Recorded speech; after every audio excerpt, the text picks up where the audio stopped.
सर्वांना नमस्कार. स्वागत आहे तुमच्या गोंधन मराठी चातुर्य कथा या यूट्यूब चॅनलवर. व्हिडिओकडे वळण्यापूर्वी आपल्या चॅनलला लाईक करा, सबस्क्राईब करा आणि बेल आयकॉन प्रेस करा. चला तर आता वळूया आपल्या स्टोरीकडे. गोंधन भाग 36. सभागृहात टिक टिक टिक असा टाईम बॉम्बचा आवाज सतत घुमत होता. प्रत्येक सेकंदासोबत मृत्यू जवळ येत होता. विश्वासच्या चेहऱ्यावर घामाचे थेंब ओघळत होते, पण त्याच्या डोळ्यात भीती नव्हती. फक्त एकच निर्धार होता, आईला वाचवायचा, बाबाचं स्वप्न पूर्ण करायचं आणि विक्रांतचा कायमचा अंत करायचा. विक्रांत मोठ्याने हसत होता. त्याने घड्याळाकडे पाहिलं. फक्त 4 मिनिटं उरली आहेत. विश्वास, आता सांग, आई पुरावे की तुझा स्वतःचा जीव? सभागृहात उभ्या प्रत्येकाचं हृदय धडधडत होतं. पुष्पा अश्रूंनी भरलेल्या डोळ्यांनी विश्वासकडे पाहत होती. शेखर बंदूक घट्ट पकडून योग्य संधीची वाट पाहत होता. अनिरुद्ध त्या बॉम्बजवळ गुडघ्यावर बसून वायर तपासत होता, पण प्रत्येक वायर दुसऱ्याशी जोडलेली होती. चुकीची वायर कापली तर स्फोट तात्काळ होणार होता. विश्वासने अचानक एक दीर्घ श्वास घेतला. तो हळूहळू विक्रांतच्या दिशेने चालू लागला. त्याच्या प्रत्येक पावलात आत्मविश्वास होता. विक्रांतने बंदूक अधिक घट्ट पकडली. थांब, एक पाऊल पुढे आलास तर गोळी घालीन. पण विश्वास थांबला नाही. तो हसत म्हणाला, तू 30 वर्ष लोकांना घाबरवत आलास, पण आज तू स्वतः घाबरलायस. कारण तुला माहिती आहे, सत्य तुझ्या हातातून निसटत आहे. हे ऐकताच विक्रांतचा संताप अनावर झाला. त्याने बंदुकीचा ट्रिगर दाबला. धाड! गोळी विश्वासच्या दिशेने झेपावली. पण त्या क्षणी पुष्पा त्याच्यासमोर आली. गोळी तिच्या हाताला चाटून गेली. रक्ताचा लाल थेंब जमिनीवर पडला. विश्वाच्या डोळ्यात रागाची ज्वाला पेटली. तो विजेच्या वेगाने विक्रांतवर तुटून पडला. दोघांमध्ये जीवघेणी झुंज सुरू झाली.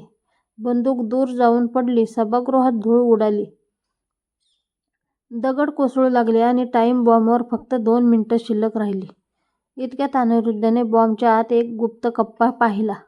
त्याने तो उघडताच आत एक पेन ड्राईव्ह आणि राजवीर देशमुखांनी लिहिलेली शेवटची चिठ्ठी सापडली. त्यावर लिहिलं होतं, जर ही चिठ्ठी तुला मिळाली असेल तर बॉम्ब थांबवण्याचा मार्ग लाल वायरमध्ये नाही, तर त्याच्या खाली लपवलेल्या निळ्या लॉकमध्ये आहे. हा कोड फक्त गोंधनाचे खून ओळखते.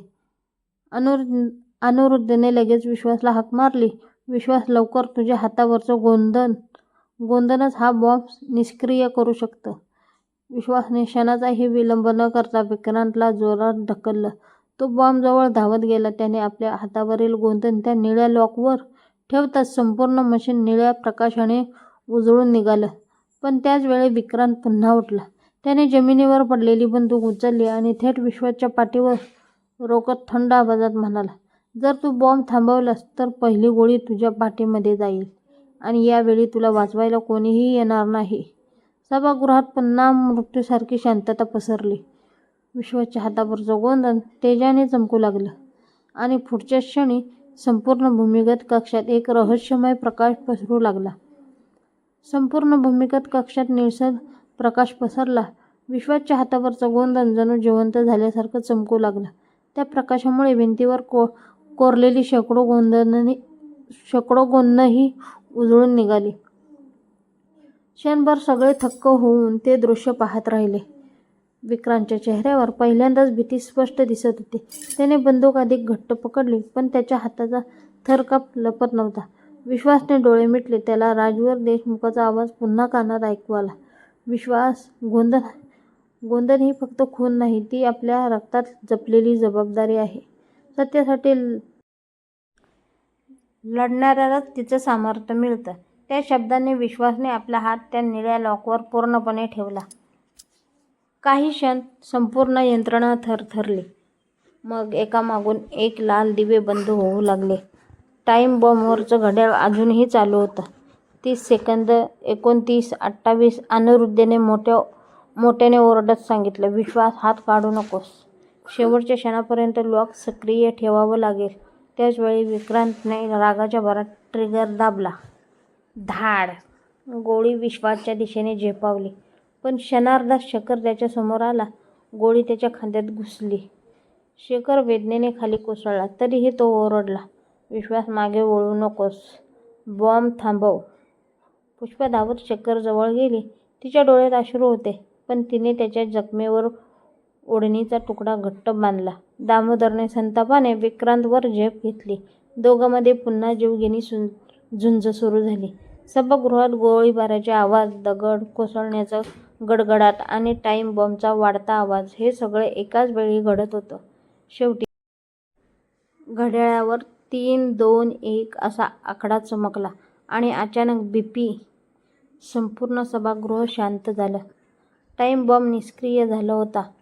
सगळ्यांनी सुटकेचा निःश्वास सोडला. पण विक्रांतच्या चेहऱ्यावर पुन्हा तेच भयानक हास्य उमटलं. तो हळूहळू टाळ्या वाजवत म्हणाला, शाबास विश्वास, तू बॉम्ब थांबवलास, पण तू एक गोष्ट विसरलास. हा फक्त पहिला बॉम्ब होता. संपूर्ण राजवाड्याच्या खाली अजून 3 स्फोटक लपवलेले आहेत आणि त्याचा टायमर आधीच सुरू झाला आहे. हे ऐकताच सभागृहाच्या भिंती पुन्हा हादरू लागल्या. दूरवरून आणखी एक सायरन वाजू लागला. अनिरुद्धने संगणकाच्या स्क्रीनकडे पाहिले. त्याच्या चेहऱ्यावरचा रंग उडाला. तो थरथरत म्हणाला, विश्वास, आपल्याकडे फक्त 10 मिनिटे आहेत, नाहीतर संपूर्ण राजवाडा आणि त्याखाली लपलेले 30 वर्षांचे इतिहास कायमचा मातीखाली गाडला जाईल. अनिरुद्धाच्या तोंडून फक्त 10 मिनिटं उरली आहेत हे शब्द बाहेर पडताच संपूर्ण भूमिगत कक्षात पुन्हा एकदा भीतीचं सावट पसरलं. विश्वासने क्षणाचाही विलंब न करता संगणकाच्या स्क्रीनकडे धाव घेतली. स्क्रीनवर संपूर्ण राजवाड्याचा नकाशा दिसत होता. त्या नकाशावर 3 लाल ठिपके सतत चमकत होते. अनिरुद्धने थरथरत्या हाताने त्या ठिपक्यांकडे बोट दाखवत सांगितले, पहिला स्फोटक राजवाड्याच्या पश्चिम बुरुजाखाली आहे, दुसरा जुन्या मंदिराच्या तळघरात आणि तिसरा सर्वात धोकादायक गुप्त खजिन्याच्या कक्षेत आहे. जर तिसरा स्फोटक फुटला तर इथलं प्रत्येक रहस्य कायमचं मातीखाली गाडलं जाईल. विश्वाच्या डोळ्यात पुन्हा निर्धार चमकला. त्याने शेखरकडे पाहिलं. शेखरच्या खांद्यात गोळी लागली होती. रक्त सतत वाहत होतं. तरीही तो वेदना लपवत उभा राहिला आणि म्हणाला, माझी काळजी करू नका, अजून माझ्यात लढायची ताकद आहे. पुष्पाने त्याच्याकडे अभिमानाने पाहिलं. तिच्या डोळ्यात अश्रू होते, पण मनात धैर्य होतं. सावित्रीने पुढे येत विश्वाच्या डोक्यावर थरथरत्या हाताने हात ठेवला. 30 वर्षांनी आईच्या स्पर्शाने विश्वाच्या डोळ्यातून अश्रू वाहू लागले. सावित्री हळू आवाजात म्हणाली, बाळा, आज तुझ्या बाबांचं स्वप्न पूर्ण कर, माझ्यासाठी नाही, या मातीसाठी. तेवढे विक्रांत पुन्हा मोठ्याने हसू लागला. त्याने खिशातून एक छोटासा रिमोट बाहेर काढला. त्या रिमोटवर 3 लाल बटणं चमकत होती. तो म्हणाला, तुम्ही कितीही धावा, कितीही प्रयत्न करा, शेवटचं बटन माझ्या हातातच आहे आणि मी ते दाबलं की सगळं संपेल. त्याने अंगठा बटनावर ठेवताच विश्वास विजेच्या वेगाने त्याच्यावर झेपावला. दोघे जमिनीवर कोसळले. रिमोट त्याच्या हातातून सुटून दूर घसरला. दामोदर धावत रिमोटच्या दिशेने गेला, पण त्याच क्षणी विक्रांतने कमरेत लपवलेला चाकू बाहेर काढला आणि दामोदरवर वार केला. दामोदरने हात पुढे करून तो वार अडवला. त्याच्या हातातून रक्त वाहू लागलं. तरीही त्याने रिमोट उचलला आणि जोरात विश्वासच्या दिशेने फेकला. विश्वास पकड. विश्वासने हवेतच रिमोट पकडला, पण स्क्रीनवर मोठ्या लाल अक्षरात एक संदेश चमकला.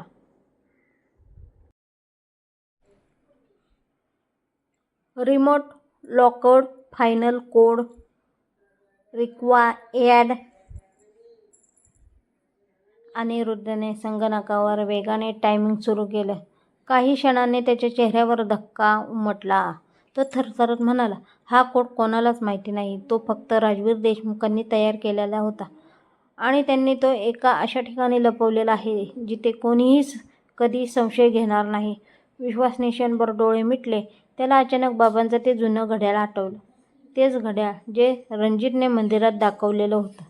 ते अजूनही विश्वासच्या खिशात सुरक्षित होतं आणि त्याने थरथरत्या हाताने घड्याळ बाहेर काढलं. घड्याळाच्या मागचं झाकण उघडताच आत एक अतिशय लहान चिठ्ठी दडवलेली दिसली. त्या चिठ्ठीवर फक्त 4 अंक लिहिलेले होते, 1947, आणि त्याखाली राजवीर देशमुखांच्या हस्ताक्षरात एक वाक्य कोरलेलं होतं, विश्वास, जर तू इथेपर्यंत पोचला असशील तर समज आता शेवटची लढाई सुरू झाली आहे. हा कोड फक्त स्फोटक थांबवणार नाही, तर तुझ्या जन्मामागचं अत्यंत रहस्यही उघड करणार आहे. पण हा कोड टाकल्यानंतर तुझं आयुष्य कायमचं बदलून जाईल. विश्वाच्या हातात ते जुनं घड्याळ होतं. त्याने त्यात लपवलेली चिठ्ठी पुन्हा एकदा हातात घेतली. त्यावर लिहिलेला 1947 हा कोड पाहून त्याच्या मनात हजारो प्रश्न निर्माण झाले. अनिरुद्धने संगणकाच्या स्क्रीनवर कोड टाकण्याची जागा उघडली. सगळ्याचे श्वास रोखले गेले होते. विश्वासने थरथरत्या बोटाने 1947 हा कोड टाईप केला. एंटर बटन दाबताच संपूर्ण भूमिगत कक्षात एक प्रचंड आवाज घुमला. भिंती हलू लागल्या. छतावरून धुळीचे ढग खाली पडू लागले. काही क्षण सगळ्यांना वाटलं आता स्फोट होणार, पण अचानक संगणकाच्या स्क्रीनवर हिरव्या अक्षरात एक संदेश चमकला. Access granted. Welcome Vishwas Rajveer Deshmukh. तो संदेश पाहताच विश्वास थबकला. राजवीर देशमुख. त्याच्या डोळ्यात आश्चर्य दाटून आलं, कारण काही वेळापूर्वीच पत्रात लिहिलेलं होतं की राजवीर त्यांचा जन्मदाता वडील नव्हते. मग संगणक त्याला विश्वास राजवीर देशमुख म्हणून का ओळखत होता? अनिरुद्धने पटकन पुढची फाईल उघडली. स्क्रीनवर राजवीर देशमुखचा एक जुना व्हिडिओ सुरू झाला. अनेक वर्षांपूर्वी रेकॉर्ड केलेला तो संदेश पाहून सगळे स्तब्ध झाले. राजवीर शांत आवाजात बोलत होते. विश्वास, जर तू हा व्हिडिओ पाहत असशील तर याचा अर्थ तू शेवटच्या टप्प्यापर्यंत पोहोचला आहेस. मी तुझा जन्मदाता नसला तरी मी तुला माझ्या नावाने वाढवलं, कारण तू माझ्यासाठी रक्तापेक्षा मोठा होतास. पण आता तुला एक सत्य कळायलाच हवं. तुझा जन्मदाता मेला नाही. तो आजही जिवंत आहे आणि तो गेली 30 वर्षे तुझ्या अगदी जवळ राहिलेला आहे. हे ऐकताच सगळे एकमेकांकडे पाहू लागले.